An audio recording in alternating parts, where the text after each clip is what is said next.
క్రీస్తు యేసునందు ప్రియమైన దేవుని బిడ్డలందరికీ house of vision international ministries తరపున శుభాభివందనాలు తెలియజేస్తా ఉన్నాం.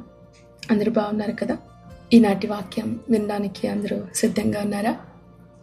ఫిబ్రవరి మాసం 25వ తారీఖు 2026వ సంవత్సరం. ఈనాటి వాక్య ధ్యానం యోవేలు గ్రంథం 3వ అధ్యాయం 18వ వచనం. నీటి ఊట యెహోవా మందిరంలో నుండి ఉబికి పారి షిత్తీము లోయను తడుపును. పూర్తి వచనం. ఆ దినమందు పర్వతములలో నుండి క్రొత్త ద్రాక్షారసము పారును, కొండలలో నుండి పాలు ప్రవహించును, యూదా నదులన్నిటిలో నుండి నీళ్లు పారును. నీటి ఊట యెహోవా మందిరములో నుండి ఉబికి పారి షిత్తీము లోయను తడుపును. ప్రవక్త అయిన యోవేలు ద్వారా దేవుడు తన ప్రజలకు అందించే రక్షణ గురించి ప్రభువు మాట్లాడుతూ ఉన్నారు. ఆ దినము అనేది భవిష్యత్తును గురించి సూచిస్తుంది. యూదా ప్రజలు శత్రువుల చేత చాలా బలహీనమైపోయారు. వారి పొలాలన్నీ కూడా ఖాళీ అయిపోయి దాడి చేయబడింది. యోవేలు ప్రవక్త వారి పాపముల నుంచి వారు విడిపించబడి తిరిగి దేవుని తట్టు రావాలి అంటూ వారికి ఇచ్చిన పిలుపు, వారు దేవుని వైపు తిరిగినప్పుడు వారికి కలిగించే స్థితిని గురించి ఈ వచనం మాట్లాడుతూ ఉంది. యోవేలు ఈ వాక్యంతో భవిష్యత్తులో కలగబోయే రిస్టోరేషన్ ఆశీర్వాదాన్ని గురించి స్పష్టంగా ఈ వచనంలో వెల్లడి చేస్తా ఉన్నారు. ఆ దినమందు దేవుడు తన ప్రజల కొరకు సిద్ధం చేసిన క్రొత్త జీవిత విధానం, నూతనమైన కార్యాన్ని గురించి వివరిస్తా ఉన్నారు. పర్వతములలో నుండి క్రొత్త ద్రాక్షారసము. ఈ క్రొత్త ద్రాక్షారసం అనేది ఆనందం, సంతోషం, ఆశీర్వాదం. పర్వతం అంటే సాధారణంగా కఠినమైన స్థితిగతులు లేదా కష్టం, ఇబ్బందులు. అందులో నుంచి క్రొత్త ద్రాక్షారసం వస్తుంది అనేది ఇక్కడ వాగ్దానం చేయబడుతున్న మాట. దేవుడు కష్టంలో కూడా ఆశీర్వదిస్తాడు అని సూచిస్తుంది. కొండలలో నుండి పాలు ప్రవహించును. పాలు అంటే పోషణ, ఆత్మీయ పోషణ. అపోస్తలుడైన పౌలు పాలుని వాక్యంతో పోలుస్తారు. దేవుడు మన ప్రాణాత్మ దేహాలను పోషిస్తానని మనకి భరోసా ఇవ్వబడుతుంది వచనం ద్వారా. యోదా నదులన్నిటిలో నీళ్లు పారుతాయి. నీళ్లు జీవనానికి అవసరం. ఒక మనిషి జీవించడానికి నీరు ఎంతో అవసరం. ఇది దేవుడు అనుగ్రహించేదే. శాంతి, సమాధానంతో దేవుడు వారిని నడిపిస్తాను అని అర్థం. యెహోవా మందిరములో నుంచి నీరు ఉబికి షిత్తీము లోయను తడుపును.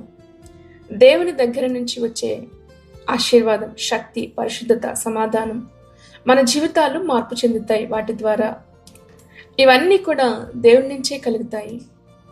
ఈ వచనం మనకి స్పష్టంగా జ్ఞాపకం చేస్తుంది, దేవుడు కష్టాల్లో కూడా నిన్ను ఆశీర్వదిస్తాడు. జీవితంలో సమస్యలు, ఇబ్బందులు పర్వతాల్లో ఉన్న దేవుడు అక్కడే మన కోసం క్రొత్త ద్రాక్షారసాన్ని అక్కడ సిద్ధం చేస్తా ఉన్నాడు అంటున్నాడు.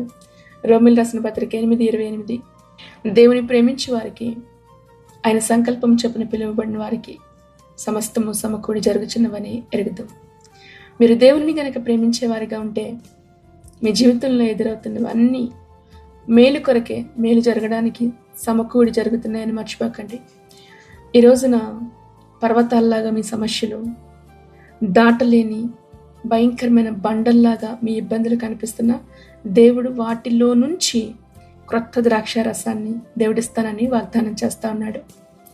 కొండల నుంచి పాలు ప్రవహించడం అంటే దేవుని యొక్క ప్రేమ, ఆధ్యాత్మిక శక్తి ఎప్పటికీ కూడా మనకి అందించబడుతుంది. కీర్తనకారుడు 23వ అధ్యాయం 5వ వచనంలో అదే మాట చెప్తారు కదా, నా శత్రువులు ఎదుట నువ్వు నాకు భోజనం సిద్ధపరుస్తావు, అవును నూనెతో నా తల అంటుతావు, నా గిన్నె నిండి పొర్లిపోతుంది. ఇది క్రైస్తవునికి దేవుడు వాగ్దానం చేసిన జీవితం. జీవితం పరిశుద్ధపరచబడుతుంది. దేవుని మందిరం నుంచి ప్రవహించే నీరు మన మనస్సుని, మన జీవితాలను, మన కుటుంబాలను, మన సమాజాన్ని శుద్ధి చేస్తుంది. ఇదే రక్షణ. యోహాను సువార్త 7:38. నా యందు విశ్వాసం ఉంచువాడెవడో లేఖనము చెప్పినట్లు వాని కడుపులో నుండి జీవ జల నదులు పారునని బిగ్గరగా చెప్పను. జీవ జల నదుల యొక్క ఓటగా దేవుడు మనల్ని మార్చడానికి ఇష్టపడుతున్నాడు.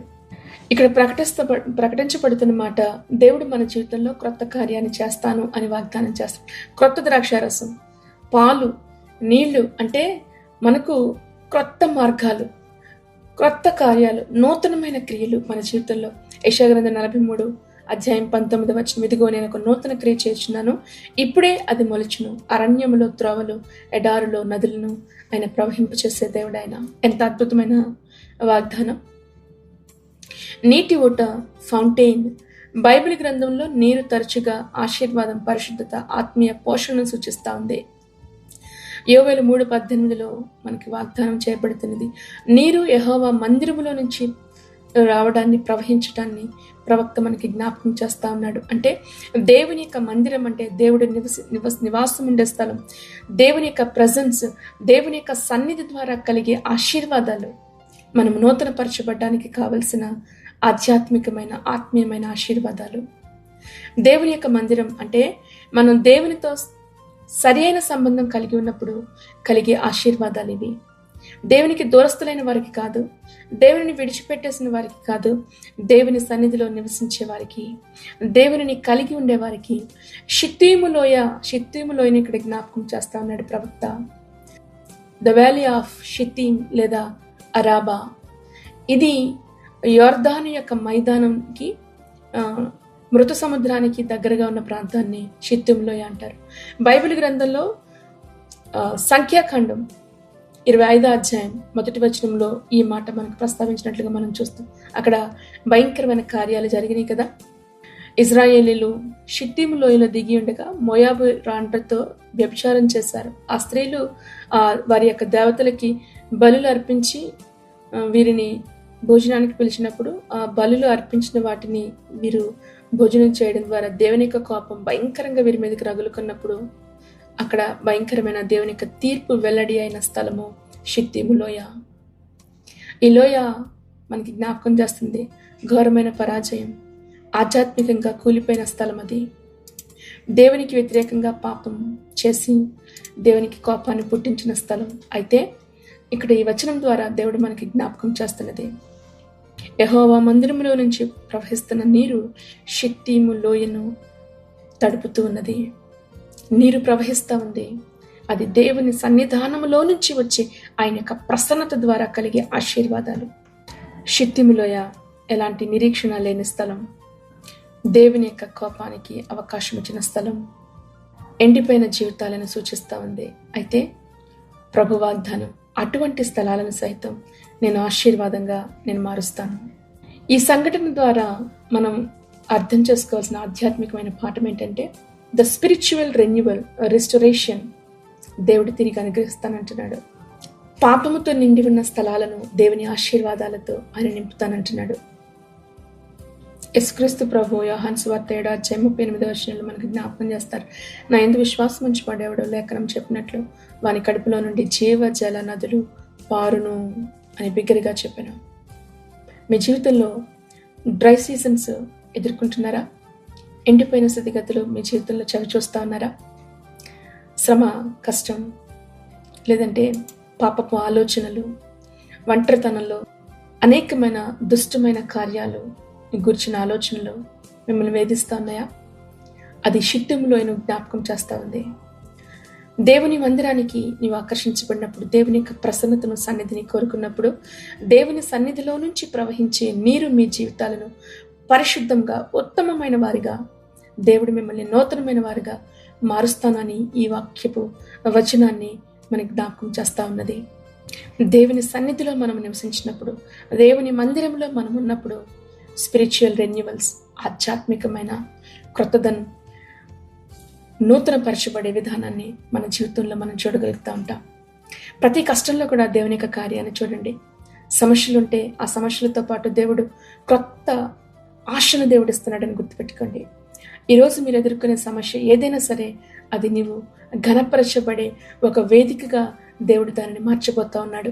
అది మీ ఉద్యోగమైనా, కుటుంబాలైనా, కుటుంబ సంబంధాలైనా ఏవైనా కావచ్చు, అది నేను ఘనపరిచే ఒక అద్భుతమైన వేదికగా దేవుడు మార్చిపోతా ఉన్నాడు. ఆధ్యాత్మికమైన పోషణ దేవుడు ఇక్కడ వాగ్దానం చేస్తా ఉన్నాడు. ప్రతిరోజు కూడా ప్రార్థన, వాక్యంతో దేవుని యొక్క ప్రేమను అర్థం చేసుకోవడానికి ప్రయత్నం చేయండి.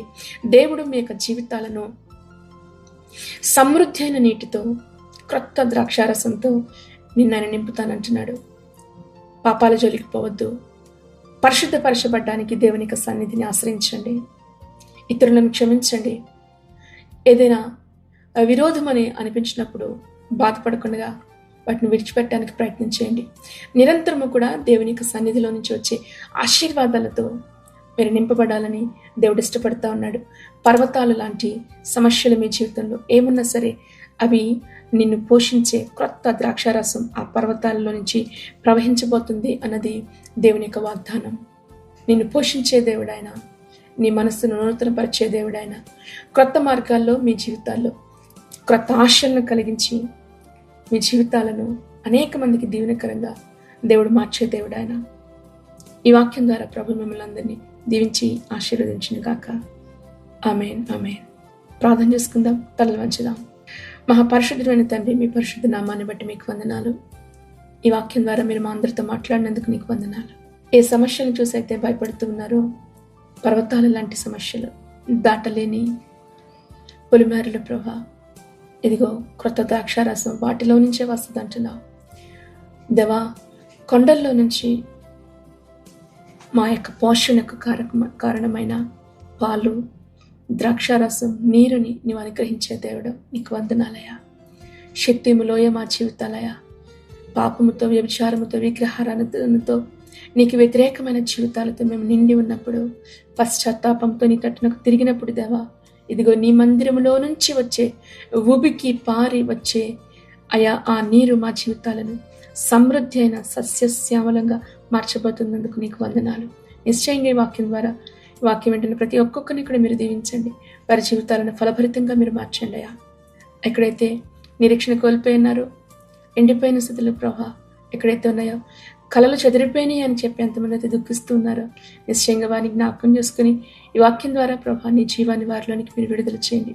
నూతన కార్యాల కొరకు ఎదురు చూస్తున్న వారికి నేను నూతన శక్తితో నింపి ప్రభా ఆ కార్యాల ద్వారా మీరు మీ నామానికి మహిమ తెచ్చుకోమని అడుగుచ్చు. మరొకసారి ఇదిగా ప్రభా ధ్వని తరంగాల ద్వారా ఈ వాక్యం ఎక్కడికైతే వెళ్తుందో ఆ ప్రతి ప్రాంతాన్ని కూడా మీరు ఆశీర్వదించండి. ఆ ప్రతి హృదయాలు కూడా నిన్న మీరు రీస్టోర్ చేయండి ప్రభా, మీరు రెన్యువల్ చేయండి ప్రభా, నూతనపరచండి. నీ నూతన కార్యాలు కూడా నడిపించమని ప్రభా, ఎగ్జామ్స్ కొరకు సిద్ధపడుతున్న బిడ్డలను దీవించండి. మంచి రిజల్ట్స్ వారికి దయచేయండి. ఉద్యోగ ప్రయత్నాలు చేస్తున్న బిడ్డలను దీవించండి ప్రభా. చదువులు అయిపోయి భవిష్యత్తు ఏమిటో తెలియక నిరాశతో ఉన్న యవనుల కొరకు ప్రార్థిస్తున్నాం. నిశ్చయంగా నీ బిడ్డలు ఎత్తి పట్టుకోదేవా, మంచి భవిష్యత్తును వారి కొరకు సిద్ధం చేస్తావు. నీకు వందనాలు. బలపరచమని అడుగుతున్నాం. ఇదిగో ప్రభా, వృద్ధాప్యములను తల్లిని తండ్రుల్ని జ్ఞాపకం చేసుకో, వారికి మంచి ఆరోగ్యాలు ఇవ్వండి. చేయి విడిచిపెట్టబడిన ప్రభా స్థితిలో ఉన్న తల్లిదండ్రులను మీరు జ్ఞాపకం చేసుకునండి. వారిని మీరు ఆదరించండి, బలపరచమని అడుగుతూ నీ కృపా హస్తాలకు ఇదిగో ప్రభా ఈ బిడ్డలు ఈ రోజున చేస్తున్న ప్రతి ప్రయత్నాన్ని అప్పగిస్తున్నాం. నిశ్చయంగా దీవించండి. చేస్తున్న ప్రయాణాల్లో మీ కాపుదల, భద్రత, సంరక్షణ ఇమ్మని ప్రభువైన యేసుక్రీస్తు నామములో ప్రార్థించి మీ బిడ్డల్ని దీవిస్తున్నాము తండ్రి. ఆమేన్, ఆమేన్. ప్రభువైన యేసుక్రీస్తు కృప మీ అందరికీ తోడేయండి, నడిపించును గాక. ఆమేన్.